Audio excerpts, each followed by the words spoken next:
Nos plantes d'intérieur sont majoritairement originaires de zones tropicales ou équatoriales, donc des zones chaudes et humides ou chaudes et arides. L'humidité ambiante de nos maisons n'est souvent pas suffisante pour ces plantes tropicales qui ont l'habitude de se développer avec une hygrométrie d'environ 70%. L'anatomie de ces plantes s'est donc adaptée. Des grandes feuilles, des rosettes ou des racines aériennes pour capter l'eau, ou bien des feuilles succulentes pour stocker l'eau, ou encore des feuilles en aiguille pour limiter l'évapotranspiration. Il faut que la température de la pièce soit entre 18 et 20 degrés. Attention au courant d'air, les plantes n'aiment pas ça, mais pensez à aérer régulièrement et éloigner les plantes des sources de chaleur comme les radiateurs, les cheminées, les poêles, etc. Pour augmenter l'hygrométrie, vous pouvez aussi regrouper les plantes entre elles sans les serrer, brumiser quotidiennement le feuillage avec une eau non calcaire et à température ambiante, ou bien utiliser une grande soucoupe remplie de billes d'argile et d'eau. Vous pouvez aussi utiliser un second pot plus grand ou un cache-pot rempli de billes d'argile. Il est difficile de donner une fréquence d'arrosage parce que ça va dépendre de l'espèce de la plante, de sa taille, de la taille du pot, du type de substrat, de la saison et de son environnement. L'observation est ce qu'il y a de plus important pour savoir si votre plante a besoin d'eau ou pas.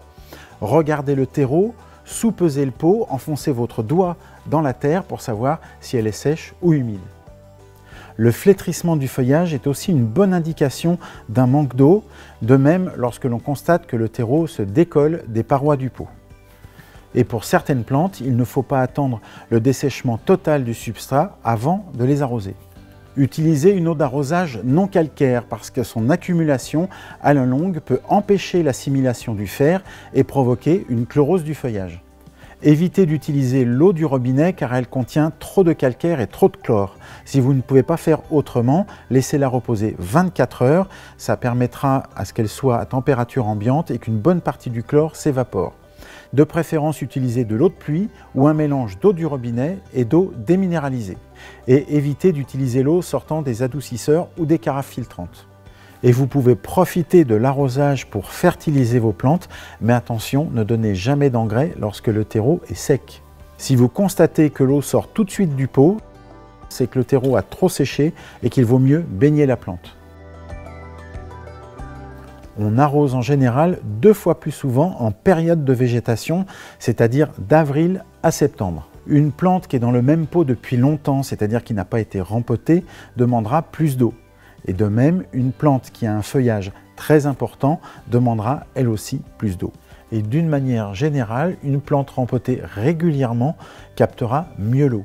Il vaut mieux arroser moins souvent mais plus abondamment et à condition de bien attendre l'évacuation de l'excès d'eau. Si vous arrosez peu et souvent, le développement des racines ne se fera qu'en surface et elles seront beaucoup moins nombreuses. Les racines ont besoin d'air et d'eau pour se développer, donc un excès d'arrosage est souvent plus fatal aux plantes qu'un manque d'eau. Vous pouvez aussi arroser vos plantes par la soucoupe, c'est-à-dire que vous allez remplir la soucoupe plusieurs fois avec de l'eau, laisser la plante absorber cette eau et quand elle ne peut plus l'absorber, vous viderez cet excédent d'eau de la soucoupe.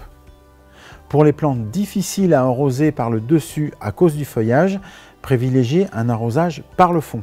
Placez la plante dans une bassine avec de l'eau aux 3/4 du pot, laissez-la plonger 20 à 30 minutes et ensuite égouttez-la bien avant de la replacer sur son support.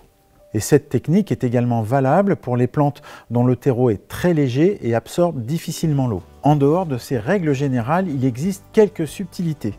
Les plantes épiphytes, comme cette orchidée, vous allez brumiser le feuillage et les racines si jamais vous ne pouviez pas procéder par trempage. Concernant les cactées, il faut absolument laisser sécher entièrement le substrat entre 2 arrosages. Pour les broméliacées, vous remplirez les rosettes avec de l'eau quand elle n'est pas en fleurs.